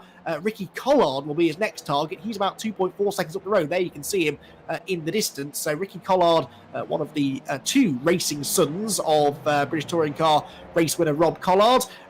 Ricky is going to come under some heat here, I think, from the championship leader before much longer, but here comes the other championship contender. Nicole Foggy is close to Thompson again, into the corner at which Thompson made a mistake a lap ago, and he does the same thing again, locks up, runs a bit wide, but not quite as wide this time, and so there's no room on the inside there for Nicole Foggy to come through. Trouble here is that as much as Foggy wants to get through into third place, it has to be clean. Is going to take points out of Kieran Harrison. Even if he just sits in fourth and settles for fourth place at the flag, he will still take points out of Harrison. This third place is a very tasty proposition, but it's not worth getting involved in any contact here, is it? Exactly, that's the point. He's seen that Kieran Harrison has had contact on a couple of occasions. There was that move as well on Johnny Brandon where there was contact for Harrison. So there's been a couple of instances where Harrison's made contact, and Foggy, although he's in fourth place, the body language of that car is certainly not one of defensive. It's one of, I need to get past. But there we go, wheel on the grass. And Mark Fletcher is going to try and get around the outside into bomb hole. So a mistake there from Nicole Foggy, a very rare mistake from him, but it has cost him a lot of time. And it's put him under pressure for Mark Fletcher. But what this is also allowing is Matthew Turnbull, Dave Baker, Josh Malin, and Jack Sedgwick to catch up on them as well. So Nicole Foggy needs to get his head down and catch up back to the back of Bobby Thompson's car, because if not, he's going to have to start defending. And he was so much quicker than Thompson through the right-hander at Nelson that he almost ran into the back of him, went on the grass in avoidance, and there's not much grip out there, so he got sideways. That could have been a lot worse for Foggy. He crosses the start-finish line about 0.7 of a second behind Thompson. No doubt in my mind that he can catch Thompson again here before the end of the race, but whether or not he's going to have a chance to attack again, I don't know. Also worth mentioning is that lead gap, which is continuing to shrink. Maxime Ramstein is within a second now of Jason Cooper, so he might just be starting to get a bit of a slipstream. Side-by-side action here. Josh Malin, David Baker, and Jack Sedgwick dicing over 7th place, and David Baker around the outside at Palmer's. We've seen this can work, actually. Gives you some good speed off the corner, and it works for Baker. He goes through and brings Jack Sedgwick with him. Sedgwick has his nose alongside. In fact, he's got his nose ahead as they turn into Agostini. He's got the inside line. Will he lean on him on the exit? No, they leave each other room. That was gentlemanly racing there, as you'd expect from Josh Malin. He might be regretting it, though, because it's allowed Sedgwick through, and Sedgwick gets himself into 8th position. But yeah, Dan, that lead gap continues to shrink. It's down to 9/10 now. How close do you think Ramstein has to get to Cooper to start getting the benefit of that slipstream?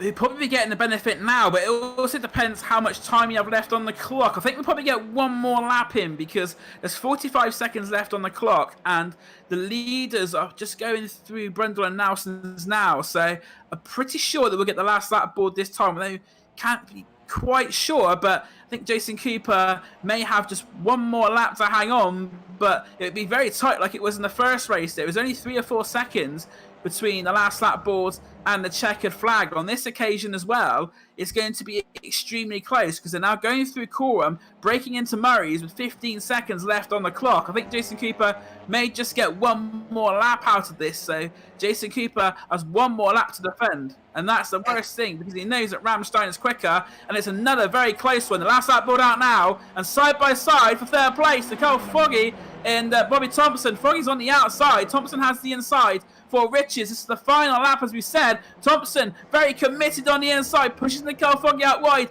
Thompson goes on top of the curb there, though, and that's going to lose him a bit of momentum.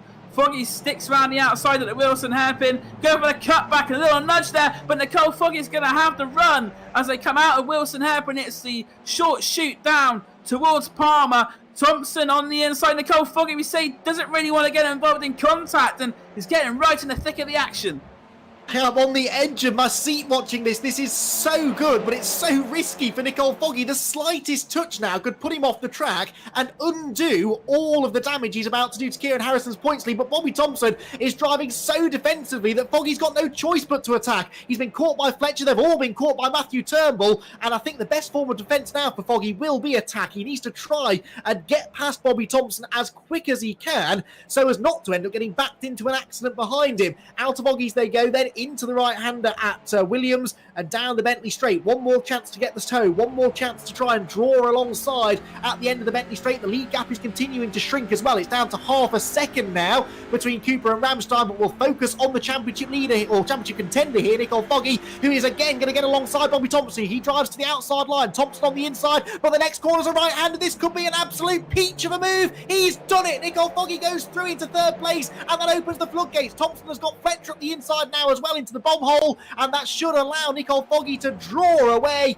It was a risk that he felt was worth taking, and it has paid off beautifully because it gets him onto the podium. You've got to feel for Bobby Thompson. He was on for his first ever podium, but it's going to be a first ever victory in the PowerMaxed Racing eSeries for Jason Cooper. It's been a long time coming, but he finally gets there. He comes across the start-finish line, and he wins by just 0.4 of a second in the end over Maxime Ramstein second, and Nicole Foggy one of the drivers of the race there. He gains 5 positions from his starting spot, and having lost points to his championship rivals in race 1, he ends up gaining them all back and then some, with a 3rd place in race 2. Mark Fletcher is 4th, Bobby Thompson in 5th, Matthew Turnbull 6th, then David Baker, Jack Sedgwick, Josh Malin and Jack McIntyre to round out the top 10. Kieran Harrison ended up 11th. He caught and passed Ricky Collard, I think, on the final lap of the race, because he was only a second ahead of the youngster at the checkered flag, and there is Kieran Harrison.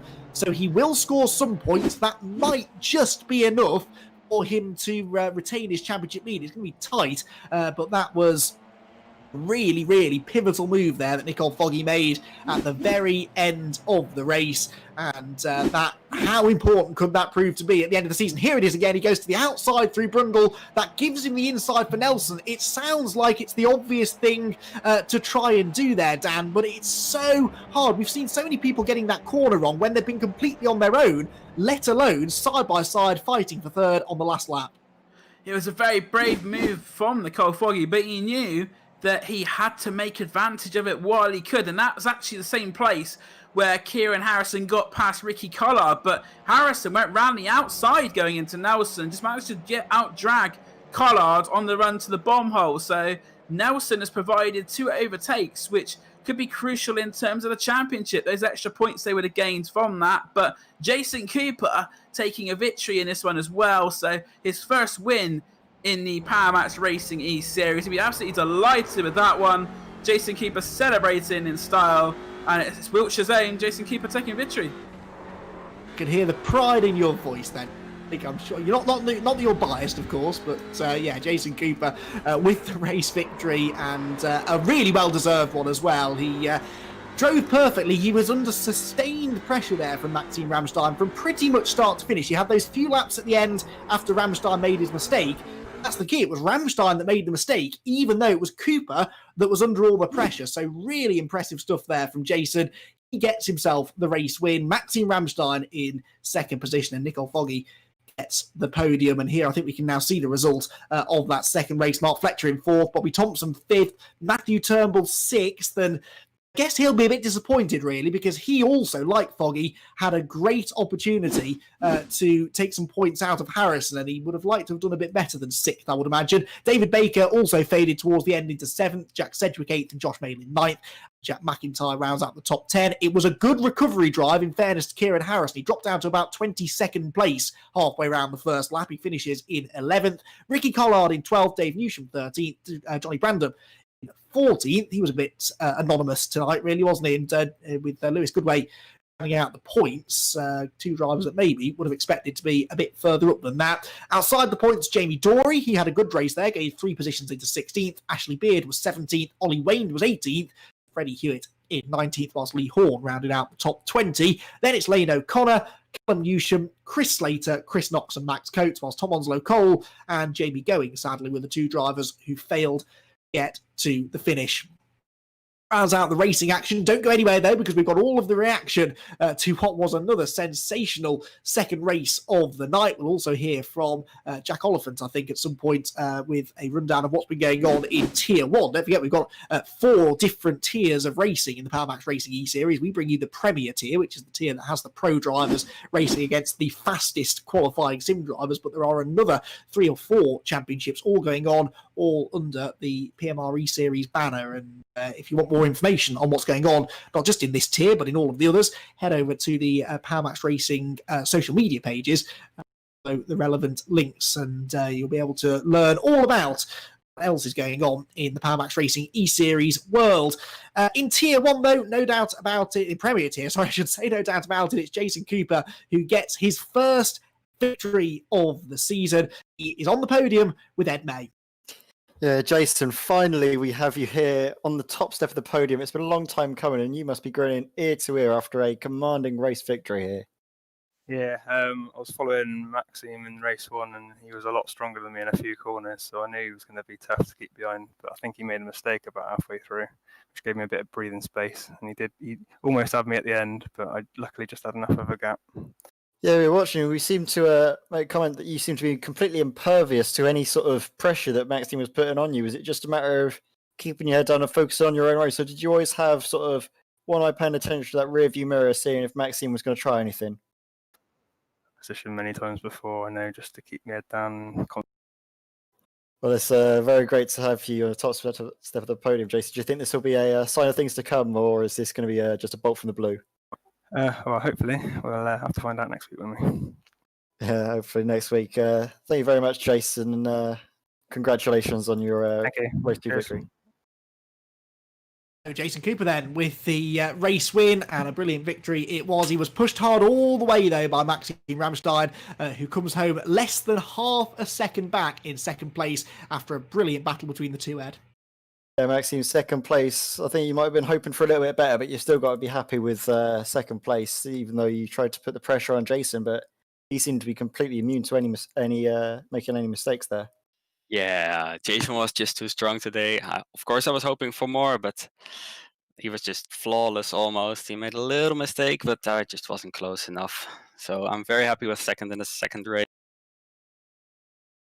Yeah, definitely. And when we were having a look at your race 1, we seemed to see that you were in a few incidents. It was good to see that you kept your nose clean and didn't get involved into too many fracas, shall we say. Yeah, race 1 was a bit messy. I make a slight mistake, and then, I got a little bit touched from behind. Josh actually apologized just now, so no hard feelings, but I had damage for the rest of the race. So 6th gear, I didn't get to use it, so I was defending all the time. I was really happy to be in the top stand still, but I was sweating a little bit in race 1 for sure. Yeah, definitely. Well, still overall good evening. 2 races where you finished in the top 10, so good haul of points for you, and very, very good. Congratulations on second place, Maxim. Yeah, thanks. Hope to continue this trend. See you guys next week. Yeah, next week. Thank you. Maxime, well done on second place. And in third place, Nicole Foggy. I've just been told, it's always nice when people tell me halfway through the season I'm saying someone's name wrong. Apologies, Nicole. It is Nicole, I believe, not Nicole. Either way, he's with Ed May on the third step of the video. Yeah, Nicole.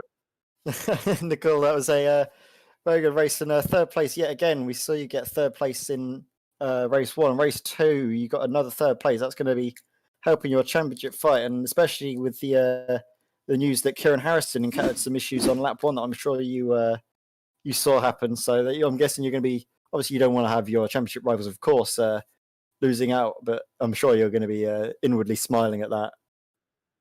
Yeah, a little bit. Yeah. I saw he finished in 11th, I think. So I don't think he would have lost too many, and he gained, I think, probably a decent amount on me in race 1. So no idea what the score is going to be like, but be interesting to see. And yeah, it was a good race for me. I had a bunch of good battles.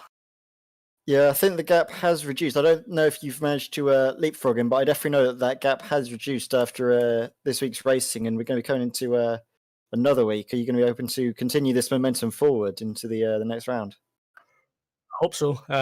Hopefully, maybe quality a bit better, but it's finding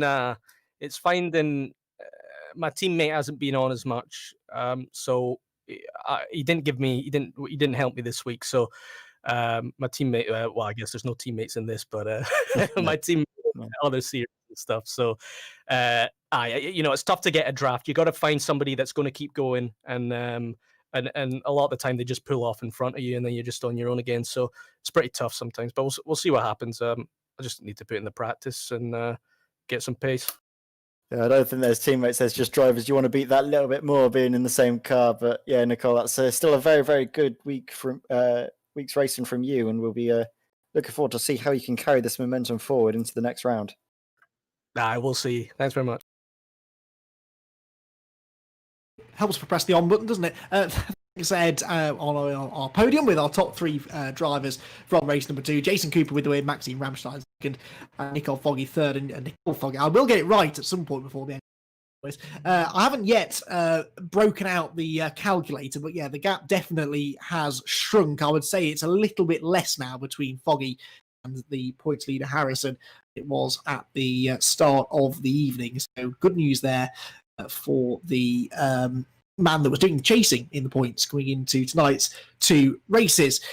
So all the racing is done, but there's still plenty of activity within the PowerMaxed Racing eSeries world, particularly in Tier 1. And we're going to make our weekly visit now with Jack Oliphant, who is streaming and reporting on and commentating on all of the action in Tier 1. And Jack, I think we all could have done with that week's break after Alton Park, because when we spoke to you 2 weeks ago, you told us action in Tier 1 at Alton was every bit as exciting as the Premier Tier stuff.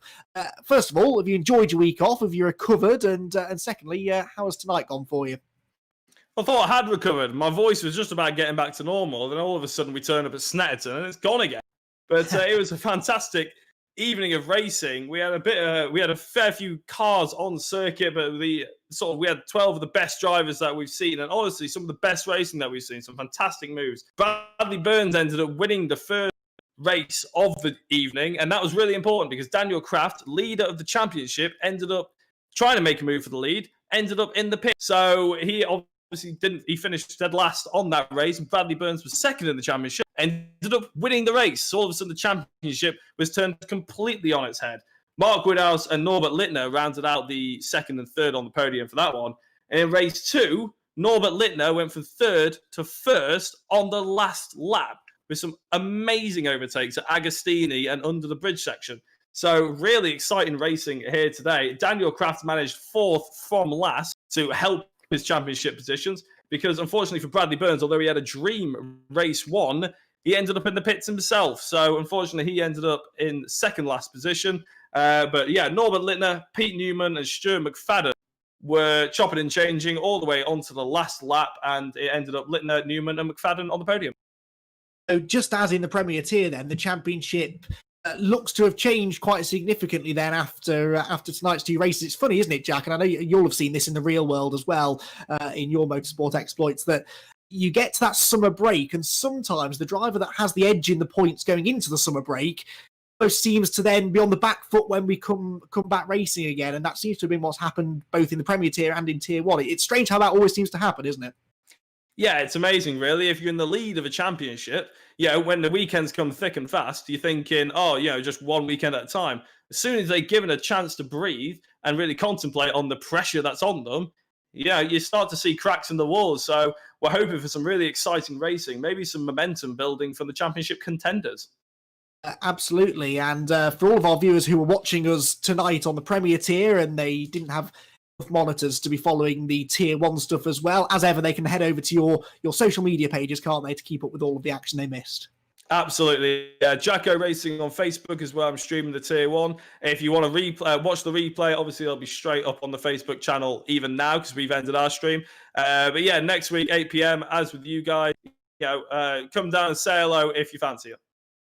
Excellent stuff. I will definitely be checking in tomorrow, I think, to see more of the same sort of action in Tier 1 that we've seen all season long. Thank you very much for keeping us up to date with all of the latest developments. Jack, we'll speak to you again next week. Before we leave you tonight, though, I think one more guest we can welcome into the commentary box is Simon Nally from PowerMaxed Racing for, again, his weekly summary of all of the actions. Welcome back. First of all, it's good to be back, isn't it? That summer break was much needed, but as is always the case, we can't get back racing soon enough, can we? Yeah, I think it's been nice. I'd like to say to have a week off, but it's been a little bit manic for us. We've got some testing next week and the week after, actually, and then we're straight into racing in July with VW Cup and TCR. So it's all systems go for us at the minute. Yeah, which is good news, really, isn't it? Because whilst we've been enjoying the esports action here in the PMR series, we're all really keen to see real race cars on real racetracks again, and that's something that definitely is starting to bubble away in the background, isn't it? We're not that far away now, hopefully, from getting racing cars back on the track again. No, definitely not. I mean, it's all starting to look a bit more positive. I think it's fairly likely that obviously things are going to be behind closed doors for a little while yet, but it's definitely all starting to get out there. There's some definite dates for things that we're signed up for. BTCC starts again start of August in theory. So yeah, it's getting there. It's just going to be a manic few weeks for us, I think. Absolutely, but that's the way we like it, hey? And of course, that explains why a few of the pro drivers maybe have had to step out tonight, and they might again in the future because testing Real World Championships kind of takes precedence, I suppose. The drivers we had racing with us tonight, though, Si, once again put on a great show. And as I was just discussing with Jack Oliphant, it's funny, we come back after this summer break, if you like. The championship leader seems to suddenly realise the pressure they've got on their shoulders, and sometimes they can crack. And we've seen some real twists in that championship battle tonight. Great for us, not such good news, though, for Kieran Harrison. No, I do feel a little bit bad for him, but I mean it's been a good evening. I mean the racing's getting better every week. It's good. You don't want it boring. We don't want it stayed. We want people, getting involved and buying into it and watching it as you would on a Sunday afternoon when you watch the BTCC and you're rooting for people and you're in it. Yeah, well, I like I said in the comms on that final lap, I was on the edge of my seat watching Nicola Foggy in his battle to get through. We've said a few times throughout the season that the cars might not be real, but the racing very much is, and it still gives you that same adrenaline rush when you've got a championship battle going on and it's all kicking off left, right, and centre. It's really is brilliant stuff. The PowerMaxed Racing eSeries wouldn't be what it is, though, would it, Si, without some of the support that we've had. And I know a lot of people have come on board and sponsored and helped us out with running the championship and allowing us to be able to run it. And I know you've had some pretty interesting developments with one of our series sponsors, Fastar, haven't you? A pretty exciting project going on there. Yeah, I mean, we've been talking about doing some video work and content with them for a little while, but obviously lockdown sort of put paid to that. But last week we had one of their guys down doing some socially distant film work. And this Friday evening we've got a really interesting 20 minutes long documentary about the history of PMR. And just giving a bit of background on what it is we do, and there'll be some more interesting videos coming out off the back of that as well throughout the year. So it's something to keep an eye out for this Friday night. Yeah, absolutely. It'd be nice to see some PMR related stuff out there, some touring car related stuff, just some racing related stuff really to watch through. So we'll be heading over to the social media pages. Check that out. Thanks, Si, for joining us. We'll speak to you again next week. We're going to Spain next week. We're going on a holiday, aren't we? Next week for our next round. That would be fantastic. I've already packed my my year one flip flops. So good luck. Yes, because we haven't had enough sun already, have we, in the last few weeks? So looking forward to that Catalonia next week. That should be an interesting challenge, I think. Yeah, I think it's going to be interesting, especially as obviously it's not a known circuit, as it were. I know. I was speaking to some of the drivers over the last few days, and they're getting some practice in. Obviously, the setup isn't available yet for them to practice with, but they're getting to learn the circuit, and yeah, it should be an interesting one, I think. Looking forward to it, and we're getting into the business end of the season now. Just 4 more weeks of racing remain in the PowerMaxed Racing eSeries, and it's all going to boil down, I'm sure it is, those final 2 races at Brands Hatch. Thanks, Si, for joining us. I got to say, we'll speak to you again next week when we are at Catalonia. Let's take a look, actually, at the remaining rounds that we've got in the PowerMaxed Racing eSeries, because we do still have 8 races to go. The summer break is over. We're well and truly back in action now for the next 4 consecutive weeks. We've got another 2 holidays actually lined up in the next 2 weeks. We're off to Spain next week, and the full Grand Prix layout at the Circuit de Catalunya in Spain. Then we head to America and the high-speed Lime Rock Park, which again is a circuit that I'm sure all of these drivers will never have raced at before. Then we're back to the UK again, the Silverstone International Circuit, for the penultimate 2 races on Wednesday the 1st of July, and then on Wednesday the 8th of July in 4 weeks' time, the Brands Hatch Grand Prix Circuit plays host to the Championship Decider. 2 races around the majestic Grand Prix layout at Brands Hatch. Always a perfect scene for a Championship Decider. Before we go then, let's have one more thought from Dan Blake, my co-commentator, who has been with me every step of the way so far throughout this championship. And this could be the night that we look back on in 4 weeks' time at Brands Hatch as being maybe the turning point, because it looked as though Kieran Harrison was going to extend his championship lead tonight, and actually the exact opposite is what's happened. It's the first chink in the armour, really, for Kieran Harrison. He's had a good season up until now, but he's had a little bit of a setback tonight. It'd be interesting to see how he responds next week as well at Catalunya. Also looking forward to that Lime Rock round, as you say. It's a very different track. I know Chris Knox has raced there in real life when he was racing over in America, so he has a bit of experience there. But with that tight chicane section at Lime Rock, I think that's going to produce some real drama, and that's going to be one of the rounds to look out for. But the battle between Foggy, Turnbull, and Harrison, I think it's going to go right to the final round of the season at Brands Hatch, because Matthew Turnbull also would have picked up a few points there on Kieran Harrison in the second race, and of course he finished second in race 1 as well. So it's been a very good night for Matthew Turnbull. He's had 2 good finishes there, and I think it'll be interesting to see just how close it is as we go into Catalunya and Spain next week. Absolutely. Be sure to join us on Year One Racing TV then, same time next Wednesday, and we will have all of the action from the Catalunya Grand Prix circuit in Spain.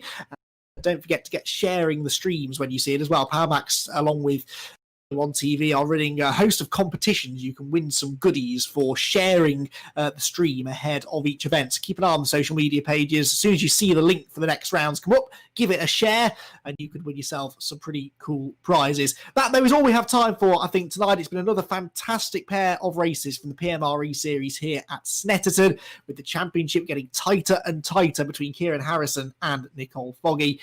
Only going to keep getting more and more intriguing, I think, over the next 4 weeks. Thanks to Dan Blake, my co-commentator, Ed May, down on the podium, and of course Graham Sessman, our wonderful producer, for bringing us all of those fantastic shots of the Snetterton 300 circuit. It's been a great night of racing from the PMR eSeries. Join us again next week for more of the same here on Year One Racing TV.